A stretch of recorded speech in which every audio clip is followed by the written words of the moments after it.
मग कोणत्या आता केशवच्या पप्पाला लागला तर मग केशवच्या पप्पा दुकानात केशवच्या पप्पा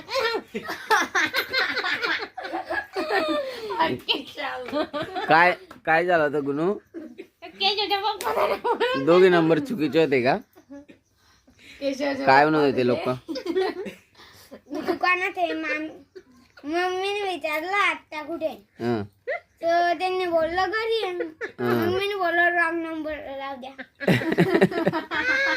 आणि दुसरा नंबर लावला सेव्ह करला आणि लावला तर एका बुड्ड्याला लागला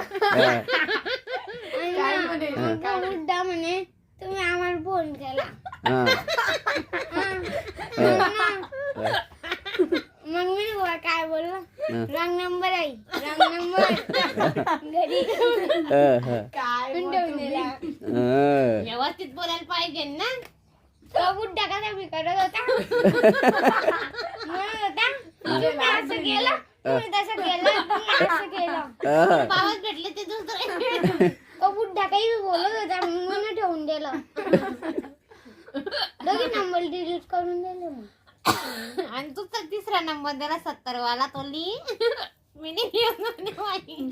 मी लागतो म्हणे नंबर डायरेक्ट मुंबईला लागला होता नंबर. या 70चा असं प्रॉब्लेम 2 नंबर जर का चुकीचे झाले 11 मागे ना डबल ते 49 जागी 11 आणि डबल 49 जागी 11 लागला तर एका मॅडमला फोन